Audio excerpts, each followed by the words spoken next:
Assalamualaikum warahmatullahi wabarakatuh. Perkenalkan, nama saya Rida Irsya. Saya dari Prodi PGSD Universitas Negeri Medan. Di sini saya akan memberikan edukasi kepada kita mengenai perkembangan fisik individu guna untuk memenuhi salah satu tugas dari aplikasi komputer.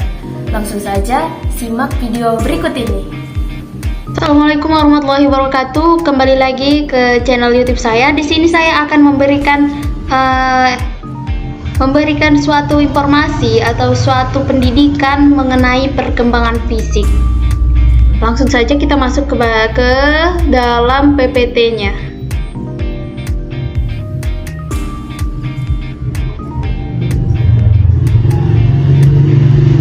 Baik, di sini saya akan menjelaskan pengertian dari pertumbuhan fisik.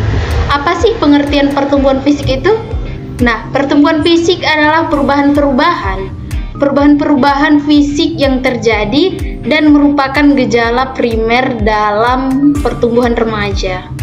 Bisa kalian lihat ya, artinya pertumbuhan itu ialah sesuatu yang bisa diukur, seperti mulai dari bayi, anak-anak, remaja, dewasa, seperti itu. Bisa teman-teman lihat di dalam picture yang telah saya lampirkan. Oke, selanjutnya yaitu tahap pertumbuhan fisik. Apa-apa aja sih tahap dari pertumbuhan fisik itu? Yang pertama yaitu perkembangan masa prenatal. Nah, perkembangan masa prenatal ini ialah perkembangan pokok yang setiap individu itu mengalaminya, dan yang berupa perkembangan fisiologis. Artinya apa? Artinya perkembangan masa prenatal ini ialah perkembangan fisik, bisa berupa tinggi badan, berat badan, dan lain-lain. Selanjutnya yaitu yang kedua, masa bayi.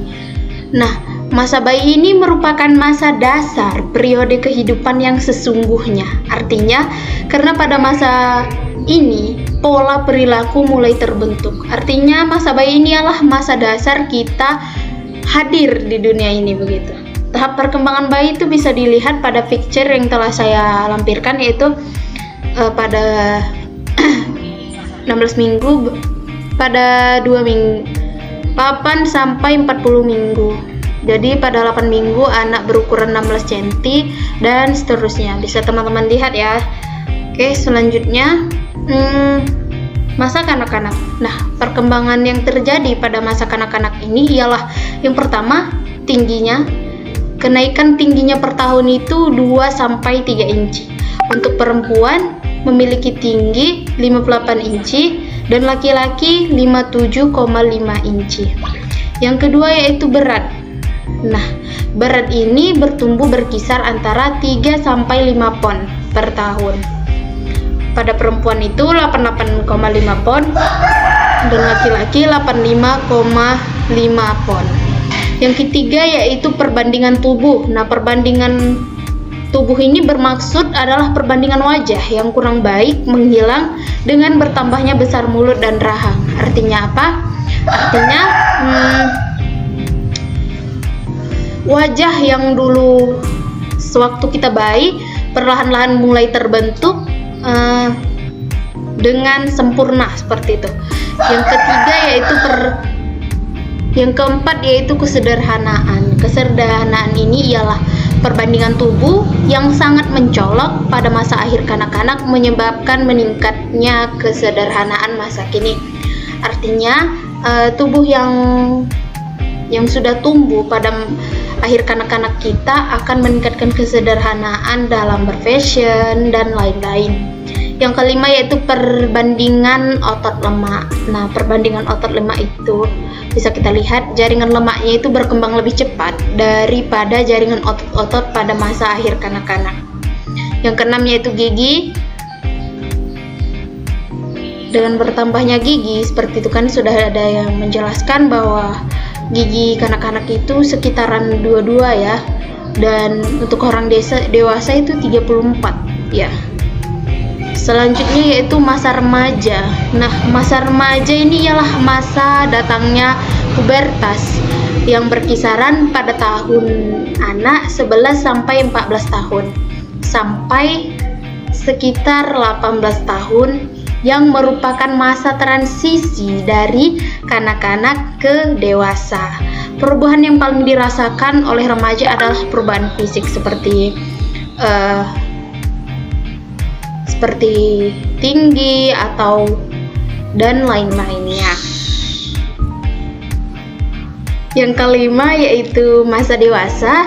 Nah, masa dewasa ini sekitar 18 sampai 40 tahun. Referensi lain mengatakan dewasa ini pada umur sekitar 20 sampai 40 tahun. Nah, pada masa ini kemampuan fisik itu semakin meningkat, apalagi pada saat kondisi fisik paling puncak adalah tahun sebelum 30 tahun. Adapun faktor pertumbuhan fisik ini ialah yang pertama, keturunan atau genetik, yang kedua yaitu lingkungan, yang ketiga yaitu gizi, yang keempat gangguan emosional, yang kelima faktor sebelum lahir, yang keenam faktor ketika lahir, yang ketujuh faktor sesudah lahir, dan yang ke-8 yaitu faktor psikologis. Oke, yang C yaitu karakteristik pertumbuhan fisik anak. Yang pertama yaitu keadaan berat dan tinggi badan anak usia sekolah 6 sampai 10 tahun. Yang kedua masa pubertas sekitaran usia 10 sampai 14 tahun. Yang ketiga yaitu perubahan fisik. Dan kemudian yang D yaitu implikasi dari pertumbuhan fisik pada fisiologi anak. Yang pertama yaitu perilaku, yang kedua yaitu merasa dihargai, yang ketiga yaitu dampak kematangan belajar, dan yang terakhir yaitu nilai-nilai budaya. Yang terakhir yaitu bahaya perkembangan dan pertumbuhan fisik bagi anak. Nah, teman-teman, ternyata ada bahayanya dalam perkembangan dan pertumbuhan fisik anak itu. Yang pertama itu, beberapa bahaya pada masa kanak-kanak adalah sebab fisik dan psikologis. Misalnya gangguan keseimbangan, perubahan hormon. Hal ini terjadi karena lingkungan keluarga yang terlalu banyak menuntut sehingga menimbulkan ketegangan emosional. Baik, terima kasih. Itu saja yang dapat saya sampaikan. Mudah-mudahan dapat menambah wawasan teman-teman. Tentunya saya akhiri. Wassalamualaikum warahmatullahi wabarakatuh. Nah, teman-teman, itu tadi video yang telah saya lampirkan. Mudah-mudahan dapat menambah wawasan kita dan lebih tahu lagi bagaimana perkembangan fisik individu dan pertumbuhan fisik individu, sehingga teman-teman dapat mengamatinya secara langsung di lapangan. Oke, itu saja yang saya sampaikan. Saya akhiri. Wassalamualaikum warahmatullahi wabarakatuh.